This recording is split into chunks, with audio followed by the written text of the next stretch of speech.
Hi, Dr. Ariane from Movement Paradigm. So many people are suffering from anxiety and depression, so I wanted to take a little bit of time today to talk about some of the connections of the gut and the brain and the gut's influence on mood and behavior, because I think this is a really important aspect of looking at mental health and really trying to treat some underlying causes that we might not have known were there otherwise.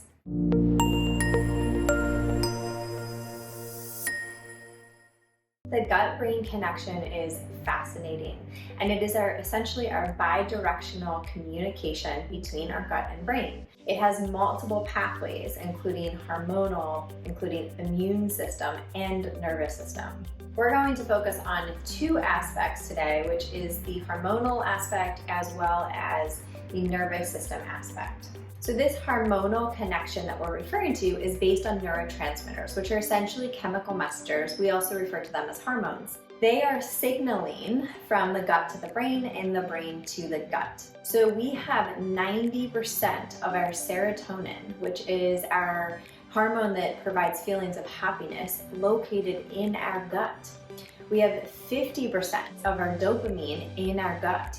So our dopamine is our feel-good hormone. We also have GABA, which is gamma aminobutyric acid, which is going to decrease feelings of stress and anxiety. So all of this is located in our gut. So if there are any type of gut issues, gut infections, inflammatory diets, all of this can influence our mood and behavior. What's fascinating about these neurotransmitters is, guess what forms them?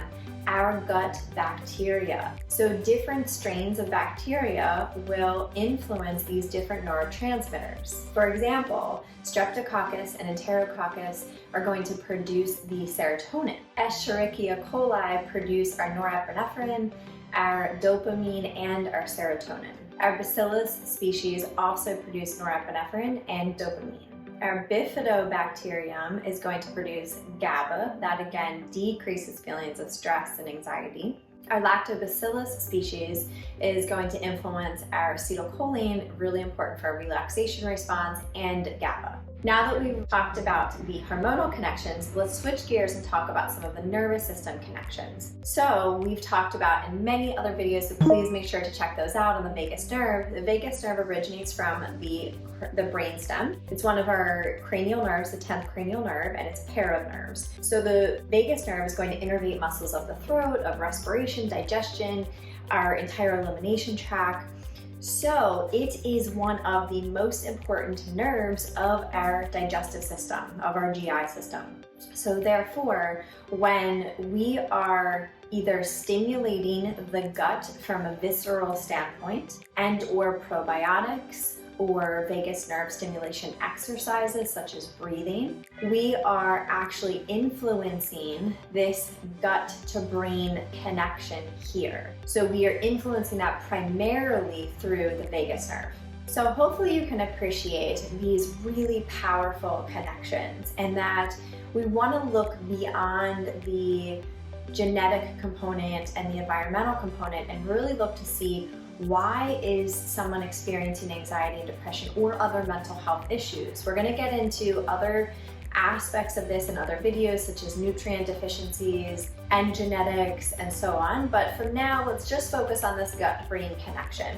So if there are things such as leaky gut or SIBO, small intestinal bacterial overgrowth, systemic inflammation, eating inflammatory foods, a standard American diet, all of these things are without a doubt going to influence these neurotransmitters, also the vagus nerve, attributing to changes in our hormone levels, in our serotonin, dopamine, and GABA, and vagus nerve, and really impacting how our mood and behavior is. So what can you do about it? There are lots of things that you can start with. There are things like testing for leaky gut, testing for SIBO, doing stool testing to look at your microbiome and really get an idea of what your bacterial microbiome looks like. So there's lots of ways to test for it, but you can absolutely start with making some small changes and really focusing on an anti-inflammatory diet,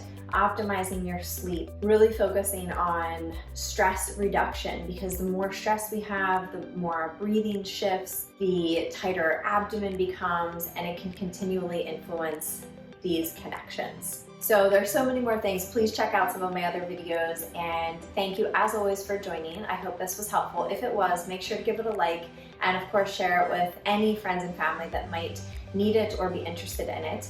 And comment below on other topics you want to know about. I really want to continue to evolve this discussion on anxiety, depression, mental health, and how we can begin to look at it a little bit differently. Make sure to subscribe to our YouTube channel, The Movement Paradigm, for weekly tips on mindset, nutrition, and movement.